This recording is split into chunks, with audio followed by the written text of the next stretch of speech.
students and welcome. Today we are going to start lesson number 3.1 Tertiary. Tertiary, it's a poem. It's about a imaginary state we can say. एक ऐसा काल्पनिक जगह के बारे में बात किया जा रहा है इसमें पोइट द्वारा. तो let's see what is saying about that imaginary land. If I were the lord of Tertiary, myself and me alone, my bed would be of ivory, of beaten gold my throne. And in my court should peacock flaunt, and in my forest tigers haunt, and in my pools great fishes slant their fins athwart the sun.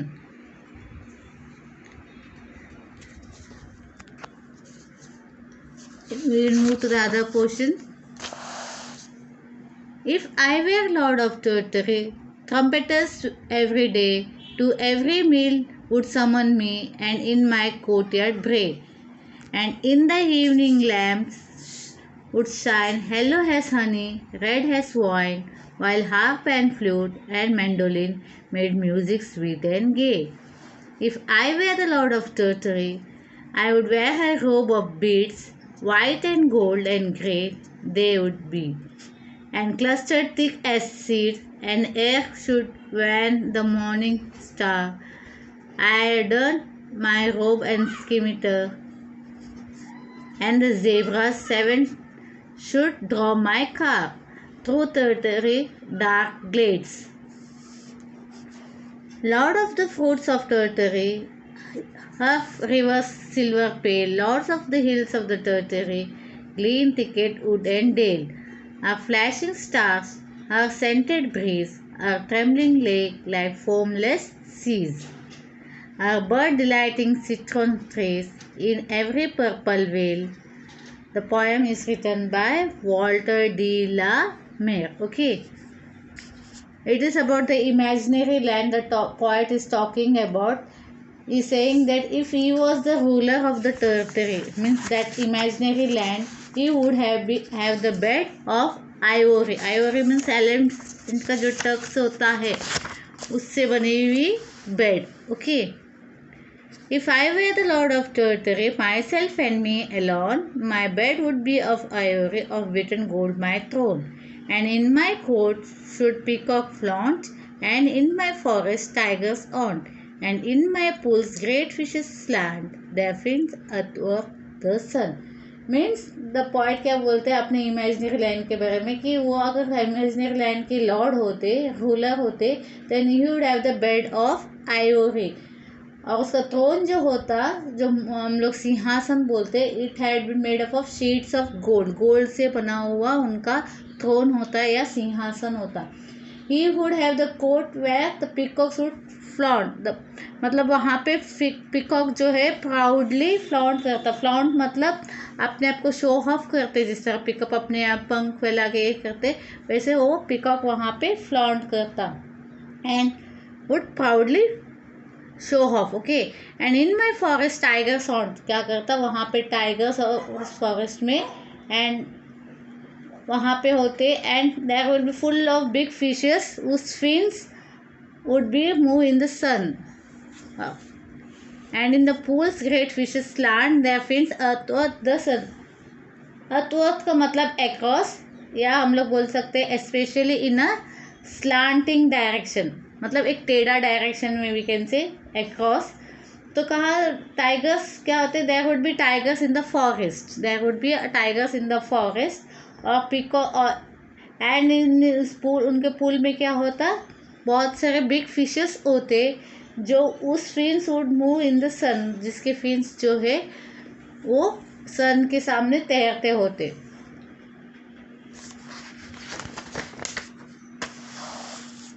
If I were the lord of Tertiary, trumpeters every day to every meal would summon me, and in the evening and in the courtyard bray, and in the evening lamps would shine yellow as honey, red as wine, while harp and flute and mandolin made music sweet and gay. In second stanza, what the poet is trying to tell, if he had been the lord of Tertiary, trumpeters every day, मतलब trumpeters जो बजाते हैं trumpet जो बजाते हैं उनके बारे में बताया। वो हमेशा उनके सामने आते हैं जब खाने का वक्त होता है, तो वो थ्रम्प बजाते हुए आएंगे और उन्हें बुलाएंगे खाना खाने के लिए।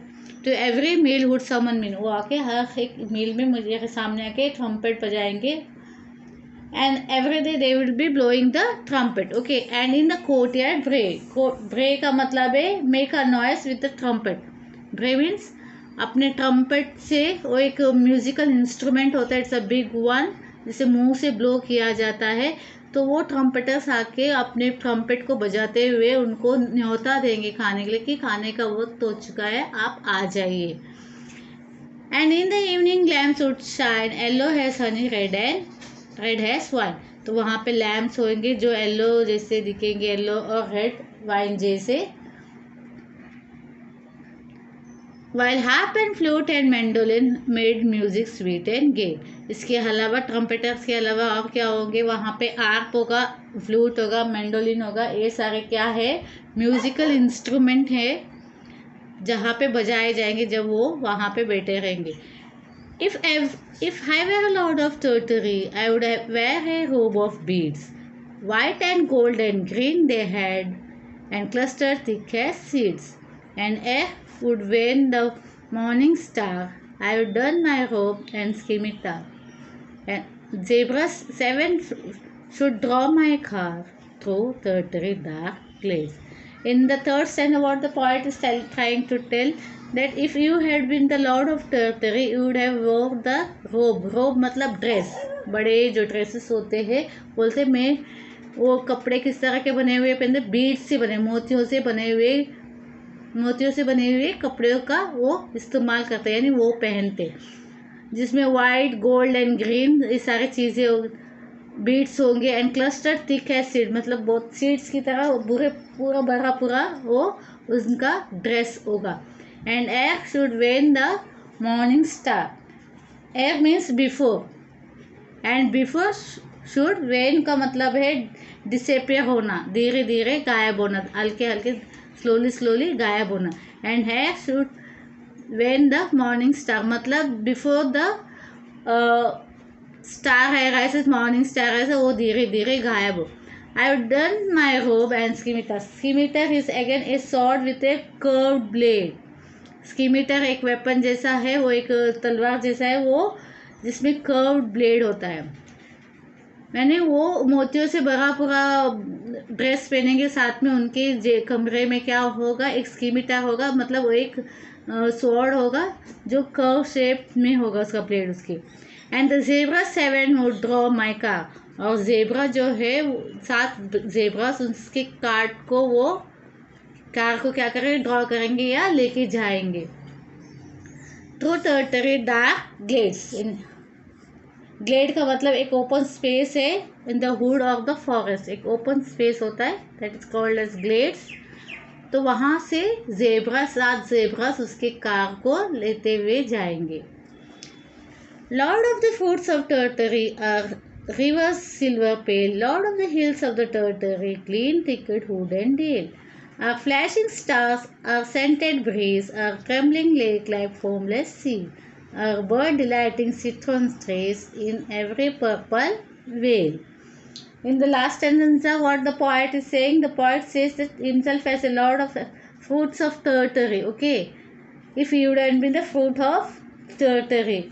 लास्ट आंसर में बोल रहे हैं पॉइंट, क्या बोलते हैं अपने आप को, वो Lord of fruits of Tartary मानते हैं, ऑफ अ सिल्वर रिवर्स, जहाँ पे सिल्वर रिवर्स, हिल्स, वुड्स वगैरह, वैलीज वगैरह होंगे, मतलब उस घनी जंगल होगा जहाँ पे हिल्स होंगे, वुड्स मतलब plants, trees and hall, valleys वहाँ से झरना बहता होगा, वो भी होगा। फ्लैशिंग स्टार्स आर सेंटेड ब्रेज, मतलब जो हवा चल रही है वहाँ पे तारे के शाइनिंग स्टार्स वगैरह होंगे।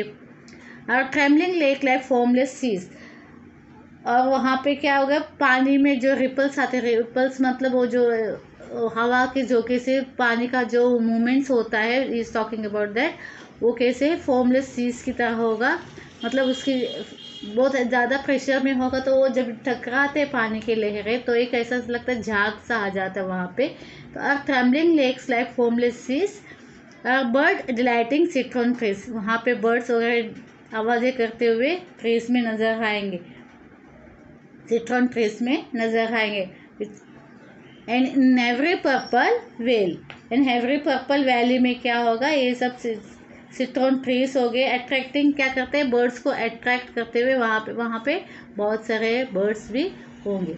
तो that is what this poet is saying in this poem. एक इमेजिनरी लैंड के बारे में बता रहे, जो वो एज्यूम करते कि ऐसा एक लैंड होगा जहाँ का मैं राजा होगा, अगर वहाँ का मैं राजा होता तो मैं कैसे रहूँगा, एक बड़े बड़े मोतियों से भरे हुए उसके कपड़े होंगे, ड्रेस होंगे, उसके थ्रोन क्या है गोल्ड से बने हुए रहेंगे, और उसके कमर में एक कर्व सा ब्लेड का एक स्वॉर्ड होगा जिसे लेके वो एक करेंगे, और उसे जब खाने का बुलावा रहेगा, जब खाने का वक्त होगा तब उसको ट्रम्पेटर्स आके उससे बुलाएंगे। यानी काफ़ी काल्पनिक वगैरह इसमें यहाँ पे मेंशन किया गया है। उन्हें उसकी जो कार्स हो उसको एक 7 ज़ेब्रास लेके जाएंगे, ये सारे मतलब काल्पनिक कहानियाँ हैं, एंड दैट ये shown in this poem. So it is a name, इसीलिए इसका नेम ऐसा एक अजीब सा नाम दिया गया Tartary, that is this because it's an imaginary land of a poet, जो अपने सारे इमेजिनेशंस उसमें डालते हैं। जैसे बच्चे लोगों की काल्पनिक सोच होती है कि वो ऐसे होंगे या इस तरह करेंगे, तो उनकी फैंटेसी लैंड कैसी होती है, उसी तरह इसमें पोएट ने भी अपने एक फैंटेसी लैंड या एक काल्पनिक कहानी एक पोएम में, इस पोएम में दर्शाया है या बताया गया है। This is what in this poem. I hope you got it. We will be meeting in the next lecture.